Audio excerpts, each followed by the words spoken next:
Hello, good afternoon, good evening, good morning, wherever you're logging in from. It's really great to see you here. It's Shondell from Life Puzzle, ready to share with you our Maximising Profit program, how to charge more for your services with confidence by tapping into your buyer psychology. So welcome everybody to today's segment. I really feel compelled to share this resource with you because time and time again I get people ringing me up and asking me questions about, what should I charge for my services, or, how do I think about my pricing, in the sense that I really want to be charging what I'm worth and also delivering value to my clients and my customers, and yet it seems to be one of these things that's impacted by so many different things. So for example, people get phone calls all the time about the fact that this big deal that they were pitching for, they missed it out to a competitor, or at the last minute someone changes their mind, or they get objections and things like that. And so today what I want to share with you is how you can absolutely maximize your profit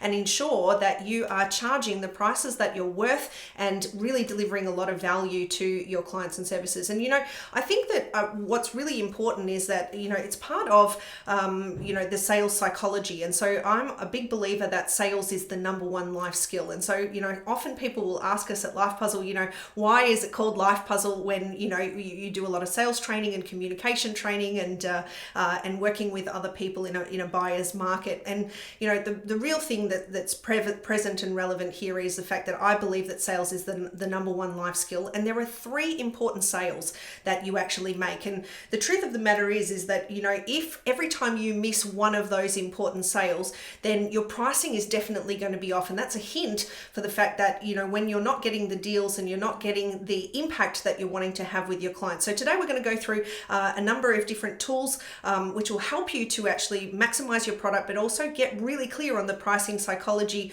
both for you and also for your audience and your clients that you're working with. And so let's jump right on into it.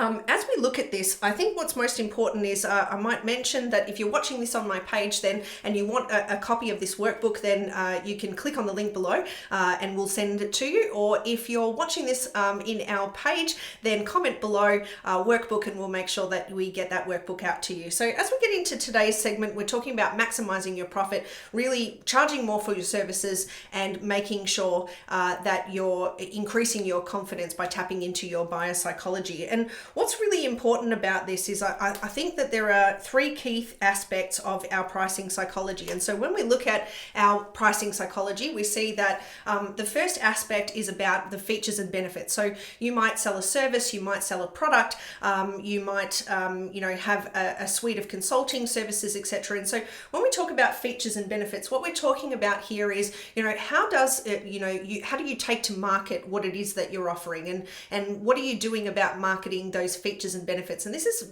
traditionally one of the things that people think about first when they're thinking about their aspects of the pricing psychology. The second element is actually about your value proposition.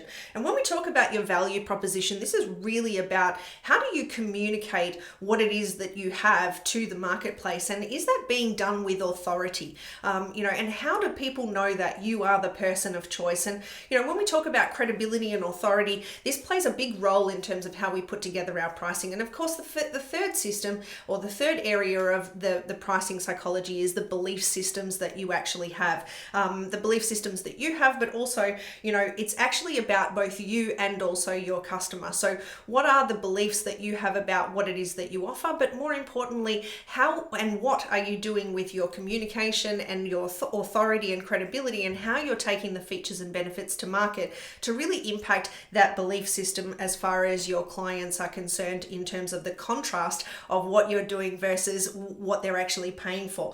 And so I think what's really important, if we have a look here, and once again, if you're watching this on the page and you don't have access to the workbook, simply comment workbook below and we'll get that out to you. If you're watching this on my page, you just need to click on that button, pop in your details, and we'll email the workbook right to you.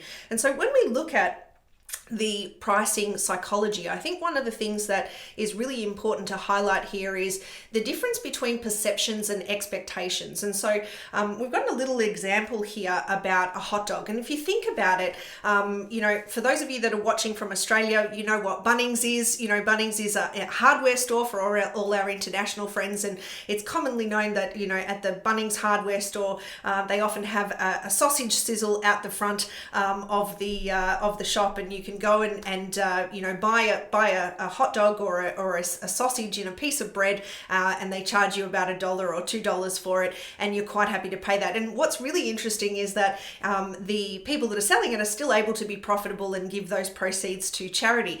If you were to go to a football game or a stadium, you might expect to pay $4 for a hot dog and be quite happy with that. If you were to, go and get the ingredients yourself, you could probably do it even cheaper. And you see, then there are places that you might go to a large scale event or, a consumer show or a trade show of some sort, and they might have a canteen there, and they sell hot dogs there as well. And you're quite happy to pay $12 for a hot dog. And believe it or not, there is, and I did a little bit of research on this, and I know that the most expensive hot dog in Melbourne currently is $100. And there are people who are paying $100 for a hot dog in Melbourne. And in New York, there was $150 for, that's US dollars, guys, $150 for a hot dog. And so what is it that actually makes us so happy to pay prices based on these contexts? And so, in a moment, I'm going to talk about context and why this is important. But you see, the truth of the matter is that based on different scenarios, people are prepared to pay different prices. What changes? The only thing that changes is the perception and how things are marketed. And that comes back to what we were talking about earlier in terms of the features and the benefits, the value proposition, the credibility, and of course, what's available in terms of your beliefs. And so what really changes here is that, if you're at a trade show or you're at a sporting event and what you really want is a hot dog, you want to be able to get some snack food, or perhaps maybe some of you aren't hot dog eaters, but you get the metaphor, right? So the context is about need. It's actually about the perception of what's being offered and how the person values and perceives that in the context of the moment. And so this is a really important point as we move into talking about contrasting frames. And I think that, one thing that you really need to be clear of is that people buy emotionally and then justify their purchase logically. So a majority of us, when we're making purchasing decisions, we are buying emotionally first, and then we look to justify our purchase through our logic rationality. And so when you think about actually, something that you may have bought that, may have been an indulgence or something that you thought that you needed, then there was most likely an emotional decision behind the drive to actually purchase that. There was emotions that came forward that actually said, I really need this, or I really want this. And so one of the things that we know about the subconscious mind is the fact that we will generally spend a lot of our time in our subconscious mind. And so when we talk about this, often you may have heard me say before that we spend 90% of we live 90% of our lives unconsciously and only 10% consciously. And a key distinction that you need to be mindful of in the context of pricing psychology and really maximizing your profit is the fact that when we look at spending 90% of our lives unconsciously, our unconscious mind is largely the domain of our emotions, and a lot of the behaviors that we do are emotionally triggered. Whereas when we talk about the conscious mind, that 10% that we live there, that's very much about logic, it's about rationale, it's about steps and procedures. And so the first purchase that people make is the purchase that they make emotionally. And so let's have a look at this from the perspective of the marketplace. And often when people go and they look at their pricing strategies, they often will go straight to, well, how do I do it? And what am I going to charge? And so when we talk about the frames of actually putting together your pricing psychology, what's really important is we need to know, well, why is it that people want what it is that you're talking about? What kind of impact is it going to make to them? What is the things that, are going to be solved, or the problems that are going to be solved as a result of making that investment? And, what is it that you're going to give to them as a result of that purchase, and how much it is? When will you give it to them by? What is the time frames in which you would deliver? When can they expect a result? When will they be able to enjoy the thing that you're actually sharing with them? You know, who are they, importantly? And this is an important point that we talk about in another one of the tools, our niching strategy in terms of deciding who, how, and when. And so if you don't know who the person is and, you know, what things inspire them, what things actually impact the way that they live, and how does this thing affect, what often happens is people will go straight to the how, or they'll go straight to the what in terms of the pricing. And the thing is that, you know, when you're defining pricing, if you don't actually know your why and your who, then your what and your how is completely irrelevant. And so one of the things that I'd like to encourage you to think about is, you know, what is the why for your audience? And potentially, I know that Simon Sinek talks a lot about, you know, what's your why in the context of why do you do what you do? But I think at the end of the day, we also have to look at, you know, why is it important for the people that are engaging with your product or your service or with you? Why is it important to them? Because like I said before, the how just won't work if you don't get your why, your when, and your who. And so this is a really important thing to keep in mind when you're looking at your pricing. The other challenge or the mistake that a lot of people make when it comes to pricing psychology is they tend to look at what everybody else is doing. And so they go straight to market comparison. How does what I do compare to my biggest competitor? Or what is our biggest competitor charging? And what, you know, how can we be comparable? How can we be competitive? And this is one of the biggest mistakes. So if you take nothing else away from this segment and today, I want you to stop doing market comparison, because it is a trap. And here's why it's a trap. A lot of the time when people do market comparison, what they do is that's a traditional little story that we often hear about, you know, are you comparing apples with apples, or are you comparing apples with oranges? And the real thing about it is that often your buyers and the people that you're connecting with won't know the nuances and the details around what makes your service different from that of the competitor. And this ultimately comes back to the communication of your worth, of your value, and the three sales that I was talking about earlier. But most importantly, it comes back to your credibility and your authority and how you're communicating that effectively. And so when we talk about comparing and contrasting, often when people go to market comparison and they start to look at all the things that everybody else is doing, they're not necessarily taking into account the behind the scenes in terms of what's involved. They're not necessarily looking to communicate the key differentials between what makes their service elite or next level compared to their competitors. And more importantly, what it does is it actually impacts your own psychology about the worth and the value, and puts you into the trap of succumbing to a pricing conversation. And so when we talk about comparing versus contrasting, I think one key thing that you really need to be mindful of, or that, you know, you need to consider is that in doing this trap and in getting caught up in the difference between compare and contrast, we need to look at what is the impact of a contrast. And so what I often say is that if your value proposition is really, really high, then ultimately your price is going to seem low. Whereas if your pricing seems high by contrast to the value proposition and what people are getting from your communication in terms of what they're going to receive, then it's going to look expensive. One of the biggest objections that comes up that people message me about time and time again is, you know, how do I handle objections around price? And the truth is that what you actually want to be doing is you want to ensure that they don't come up.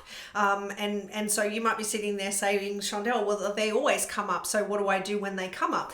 And so what I'm asking you to do is to reflect on looking at your why, your what, your when, your who, and then your how, instead of going straight to the how and looking at putting together your services based on this particular pricing. Now, some of you may be in a position where your pricing is already set for you. Perhaps you work for an organization, they set the pricing, and particularly for the business owners who perhaps are directing and putting together the prices, then you actually have the opportunity to impact that. Now, you might be sitting there thinking to yourself, well, you know, our we're not competitive with our competitors, so we need to bring that down. And in actual fact, that would be a mistake. And so what I want you to consider is, what is it that you need to do in order to really connect with the why, the what, and the when, in order for you to ensure, the who, to ensure that your when and your how actually matches what your contrast is. And so if we have a look at contrasting frames, so instead of comparison, what we want to do is we want to contrast, and we want to have a look at,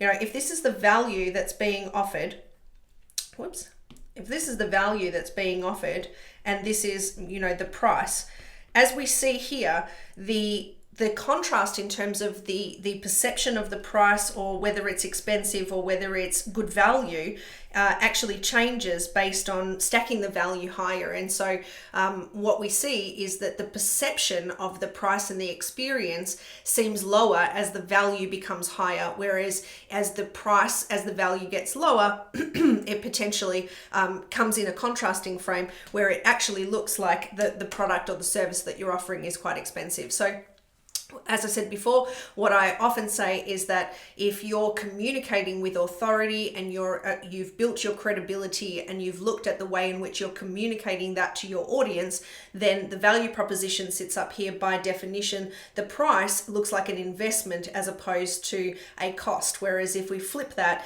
and you look at the pricing as being quite high, whereas the perception of the value proposition is low, it basically means that it seems and it appears to the audience as being an expensive proposition. And so ask you to think about, how are you really communicating the value? What's the impact that you're making in terms of contrasting rather than comparing to what your competitors or your perceived competitors might be doing?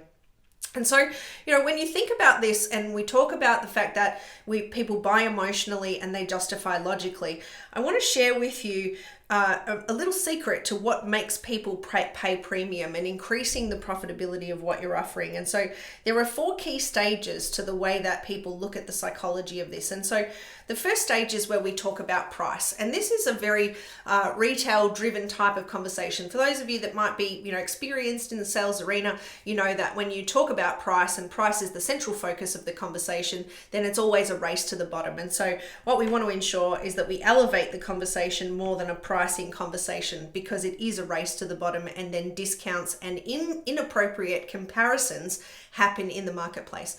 The next level, as we climb this staircase here, is really about the product.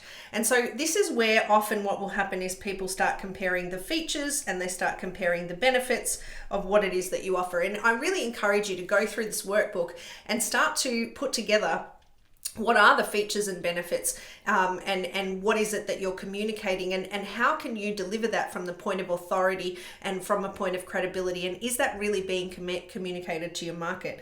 And the problem with a product distinction and only talking about features and benefits is that generally what will happen is your market is not getting the communication of the authority and the differences that make the difference. And so this conversation is then de-elevated back to a pricing conversation where inappropriate comparisons are made. So what we need to do is we need to start to elevate the conversation that one bit further, and we actually start talking about the problem that is going to be solved. And so when we're having a conversation about the problems that are going to be solved, when we talk about the problems that are solved, people are starting to connect with the emotions that are actually going to be rewarded or solved or alleviated as a result of solving that problem. And you see, when we talk about, before I said, how do you deal with objections about price? And I said, just make sure that they don't come up. This is part of the way in which you pitch and part of your sales presentation, which obviously don't have enough time to go into that today, but part of your sales presentation should be mapped in the context of building credibility, authority, answering the questions that alleviate the problems that your prospect is experiencing. And when someone connects with that emotionally and it solves a need for them and that problem will be solved, then ultimately what happens is there are no objections, because people see that as an investment that's being made. And unfortunately for a lot of people, this is where they stop the conversation. But there is actually one level above that, and I'd like to share that with you today. And this is really truly the distinction that makes the difference, in my opinion, about why people pay a premium. And that next level is actually the impact that is made. And so when we talk about the impact that is made, we're actually talking about I'll pop that in here so we can see that. So the impact that is made has a lot to do with what is the flow-on effects from the buying decision that's been made. And what is the result that people can truly expect? That's not just about the transaction that you're making. What are the flow-on effects into their life or to their team or to their business? Is it about time saved? Is it about rewards gained? Is it about risk reversed? Is it about, more time spent doing the things that bring them joy? Perhaps maybe more family time. And depending on what your product and service is, it's really a question. I mean, I could tell you 1,000 different stories about clients who have really connected with the impact that they've been able to make with their clients and how that had a flow-on effect, not just in the service or the product that they bought from that person at that time, but what the ripple effects with that. And I'm not sure about the US and the UK. I know we have people logging in and watching this from all over the world. In Australia specifically, a number of years ago, there was an ad campaign that was run by MasterCard. And, there was a whole bunch of things that were purchased on the MasterCard, and then something that was, just a flow-on effect, a joy that was had or a connection that was made, and, on the screen popped up, priceless. And so when we talk about impacts, what we're really talking about here is what are the priceless effects that people will gain as a result of engaging with you, as a result of making that investment. And once again, that value proposition, that contrast frame that we were talking about really changes, because when the impact is severely high and the value proposition is severely high and the flow-on effects are endless, the ripple effects are endless, then the price simply becomes dwarfed in comparison to that contrast frame. Hey, good to see you. And so when we talk about this, I think it's really, really important that we start to think about, for you, what was the best result that you've ever delivered for a client in terms of, a transformation that was experienced. You've probably got a suite of clients that have come to you and said, you really helped me so much, or, making that decision was the best decision I ever made because it was a flow-on effect for all these other things that happened.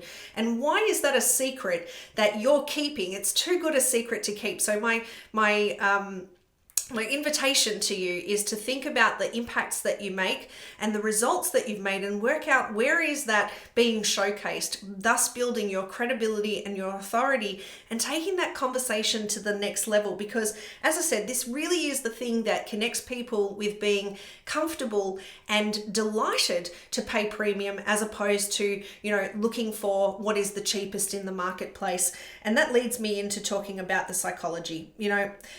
When you think about pricing psychology, a lot of the time, one of the things that impacts it significantly is the perception that you have around your product and service. And so what you'll see here on this page, on page 8, is looking at a scale from 1 to 10. And my question to you today is, would you pay your prices as a buying client? If I said that 1 was not at all, I'd probably be looking for a comparison, and 10 would be like, yes, I would absolutely be prepared to do whatever it takes in order to afford my services because I know the value proposition. How would you grade yourself in terms of your own psychology, in terms of you buying your product and service from you, delivered the way that you deliver it? Whether you're a business owner or whether you're a sales professional working in an organization, this is an important question, because with the 3 sales that we make, we have 3 important sales that we make. One is our own worth and whether or not we believe in the thing that we're offering, in ourselves, in our ability to communicate that. The second sale that we make is the sale about the way in which we are convincing and compelling in our communication. Are we able to influence? And sometimes money doesn't exchange hands in that process. It's about a belief and your conviction in the messaging that you're sharing. And then, of course, the third sale is the obvious one that everyone knows about, where we transact products and services in exchange for value in kind or for money. And so when we think about those 3 sales, and when you think about the psychology of your pricing and how you're taking yourself to market, considering all those things, how would you grade yourself as a certainty out of 10 in terms of, are you worth what it is that you're charging? Now, a little caveat here. I want to make sure that you don't take this away and think, well, I've graded myself less than 10, right? I need to actually reduce my clients. No, stop that. What it is you need to be thinking about, if you graded yourself a 7 out of 10, then have a look and see what is the gap. So let's say, for example, that you put yourself as a 7 out of 10. And, you know, there's a gap between 7 and 10 in terms of that certainty and that psychology and that belief. So the question is, you know, if you wouldn't buy from you, then if not, why not? And what is the gap about? And how do we go about bridging that gap in order to ensure that you have that confidence and that authority projected in your communication? Because you see, people do a lot of things unconsciously. And nonverbal communication is a real thing. I don't know if you've ever had that experience where, you know, you've connected with somebody and you're like, there's something about that. I can't quite put a finger on what's wrong with that, but, you know, there's something not quite right about it. And so when we don't have 10 out of 10 certainty, when we don't have that 10 out of 10 psychology around your pricing, around that belief system, that's then communicated. It impacts what we talked about at the beginning of the presentation around the value proposition, around the belief, and it also changes the authority with which you go to market. And so if you really want to start making an impact, I want to encourage you to actually go through this resource and look at specifically the contrasting frames, rather than comparing yourself to everyone else in the marketplace and looking at how you can model them or copy them, worst case scenario, and how you can be comparable and competitive. Encourage you to look at what is the why, like why do people want what you have? What is the real impact? And, you know, what are the results that you deliver that are the flow-on effects and the ripple effects? You know, then start to look at, you know, who is it? You know, who is it that you want to attract? And by comparison, who are the people that are looking for what in the marketplace? And there's a really important exercises for you to do to actually start to lift the contrast frame in the context of the value proposition and the impact that you make being, you know, being a big contrast and a big gap to, you know, the prices that you're actually asking for. And so just think about it from the context of the hot dog metaphor that we shared earlier.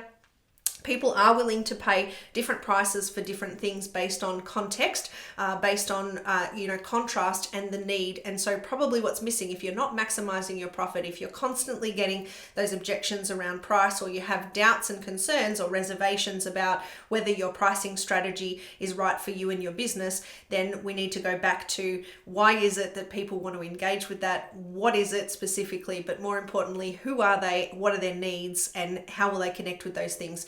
And really looking at that impact. And look, I know that for some of you, you know, you've shown up here, you've had a look at this, and, you know, you've got a little bit of work to do to be able to bridge that gap between 7 and 10, or whatever you scored yourself in terms of your confidence and your belief in whether or not you would buy from you. And for those of you, perhaps maybe you want a little bit of help with it. And so if that's the case and you'd like to get a little bit of help, you're ready right now for that, then I encourage you to reach out to the team and we can jump on a 15-minute call with either myself or a member of my team and really nail what's happening for you. And so I trust that this has been useful.